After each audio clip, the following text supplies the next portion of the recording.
Okay. Well, it's great to be here in Tyler again and back in my old stomping grounds. And for the 28th year, we're going around the state doing our Economic Outlook Conference.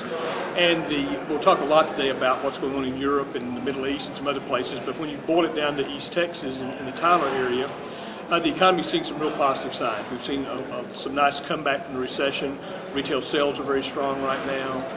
The healthcare sector is expanding and doing well.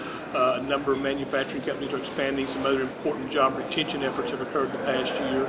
Obviously, the oil and gas industry is getting a nice push right now. So you've got a combination of things going on that are driving the economy forward. We're projecting growth in the next year or so at about a 4% annual rate, which is a very, very healthy rate of growth for the economy. How is the election you're going to play into the economy? Well, the elections always play into the economy. I think in this particular case, a lot of what it's going to mean is not much is going to get done in Congress in the next year because both sides are going to be kind of playing to their base.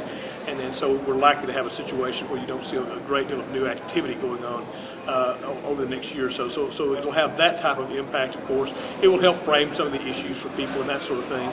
But ultimately how the election comes out probably won't have a huge impact because by almost any scenario I've seen any political pundit do, House, Senate, President, nobody ends up with 60 votes in the Senate, neither the Republicans or the Democrats. The Democrats or the Republicans may control the Senate by a narrow margin.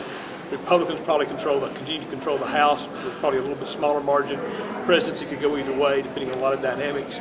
But any way you come out of it, nobody has sort of the three cards you have to in order to really dominate and impact policy in an authentic way. So we'll probably still see a lot of difficulty getting things done in Congress, but I think the situation will get a little better because I think the electorate will have a chance to tell people they're just not really happy with what's going on right now. Tell us a little bit what do you think we're going to see in Tyler for 2012 compared to 2011? Okay, I think you're going to continue to see some positive things going on in Tyler in 2012. You'll continue to see job growth, you'll continue to see retail sales growth, you'll see some new locations, continuing expansion of a lot of existing programs, the health facilities, the universities, some of the industries.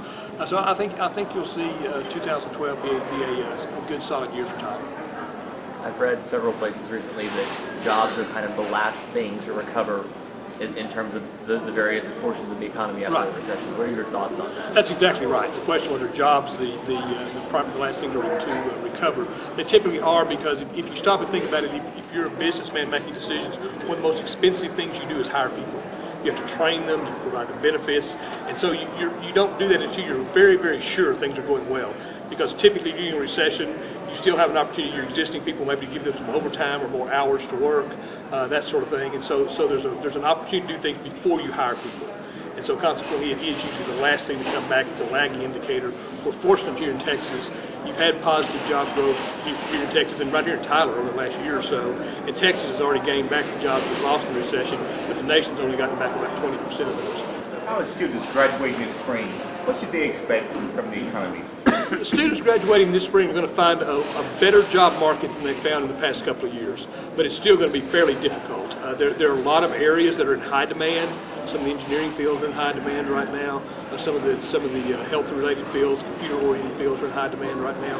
But generally speaking, it's still going to be a relatively tough job market because you have a lot of experienced people out there that the students have to compete with. And so as a result of that, it's still going to be a tough market, but I think considerably better than it's been the past couple of years.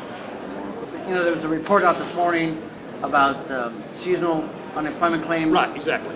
Or not seasonal, but unemployment claims weekly going up. Claims, right. And then, and some said because of seasonal layoffs around the Christmas time. Right. Do you see that as a temporary kind of spike, or do you think it'll trend down for a couple of months?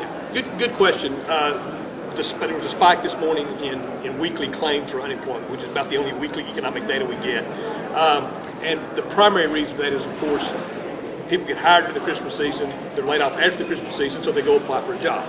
And consequently, you always see that type of spike. They try to seasonally adjust that out of the unemployment numbers, but it fluctuates enough year they don't always do a perfect job. I don't think it's the start of a trend at all. I think it's the kind of situation that you see happen every year. We have a situation right now, and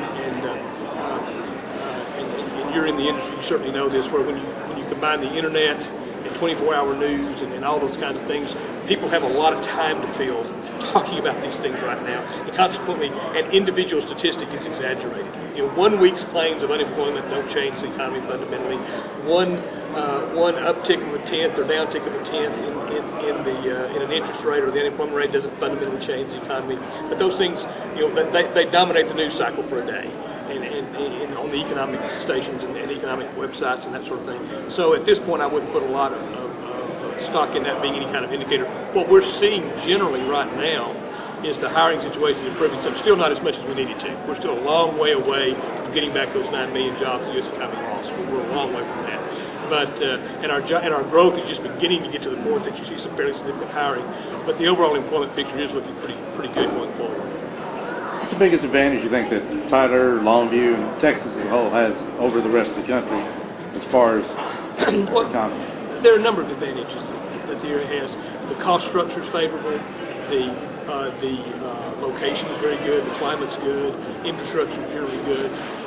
We have an abundant workforce, which is a real asset. Believe it or not, even with all the unemployment, there's a lot of critical shortage of workers in various places. And excellent incentive programs here in the area. So I think all of those things play in well. We're fortunate to have leadership in a lot of technologies. We've been blessed with some early leadership in nanotechnology and microelectronics. The transistor was invented in Texas. The nanotechnology was invented in Texas, and we've had a very good development of those industries over the years in the state. We have a very strong healthcare complex in Texas. So I think all of those things play very well. And of course, we have a great, wonderful natural resources endowments. When Sam Houston became the first president of Texas, he said he thought it would be a great nation because of its many natural advantages, and that was 65 years before Spindletop. That was before we even had the oil industry.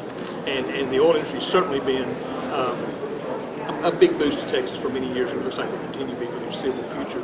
So there's all of those things that come into play.